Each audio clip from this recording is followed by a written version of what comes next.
Okay, I want to show you how I make the loop stitches for the Yuletide Camellia.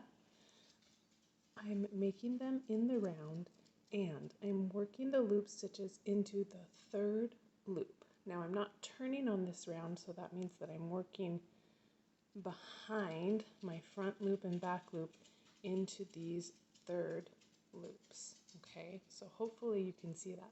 The reason that I'm working that way is because the loop stitches stick out this way. So that's going to turn this side into my right side when I work my third and fourth and fifth rounds.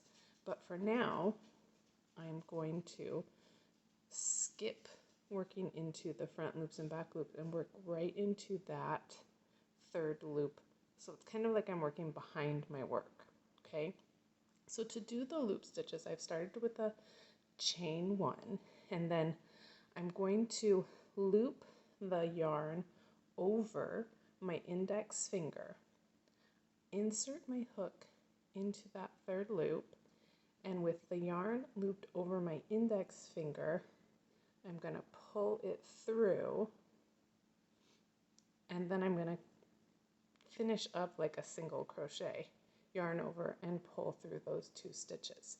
Now you'll see that I've left a loop here on the other side. You want your loop to be about 1 inch to 1.25 inches long, because later we're going to go back through and knot all of these loops, and if they're much shorter than this, it's really hard to knot them. Okay, so let me show you that again. I'm working into the same stitch because I'm actually going to work 3 loop stitches into this first stitch. So I've inserted my hook, I yarn over and pull it through. Now I'm going to take the loop off of my finger and complete that stitch, just like I was doing a single crochet. All right, one more time. I've got the yarn looped, insert my hook, yarn over, pull through, take out my index finger, and ta-da! All right, let me finish those up. Okay, so I've worked all 30 of my loop stitches on here, and you can see they're kind of wild and crazy on this side, but we'll neaten them up in a bit. And this is what it looks like on what becomes the, well, it still is, it's the wrong side. So this is what it looks like on the wrong side.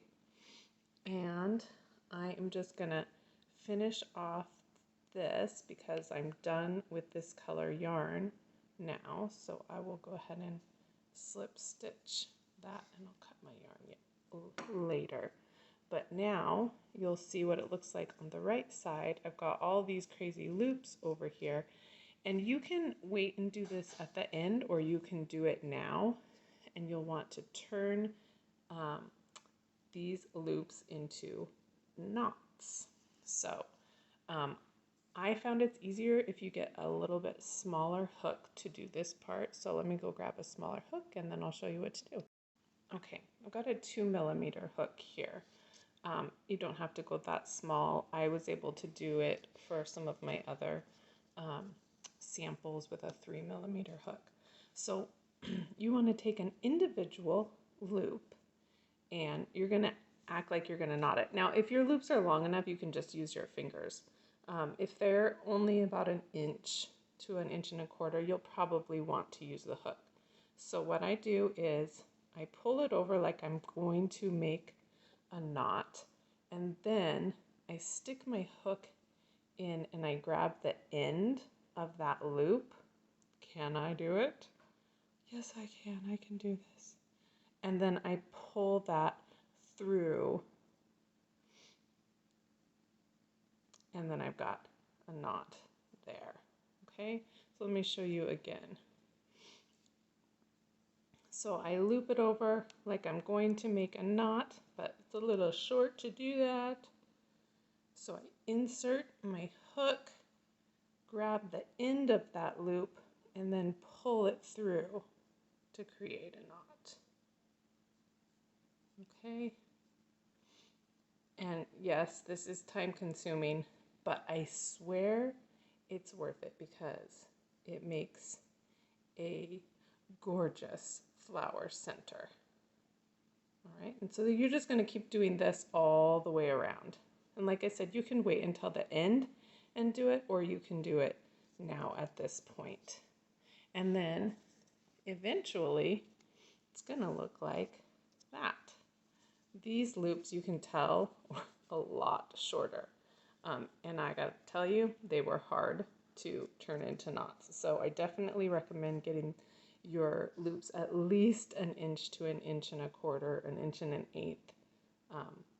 Makes it a lot easier to make those knots. Okay, so hopefully that's been helpful and good luck.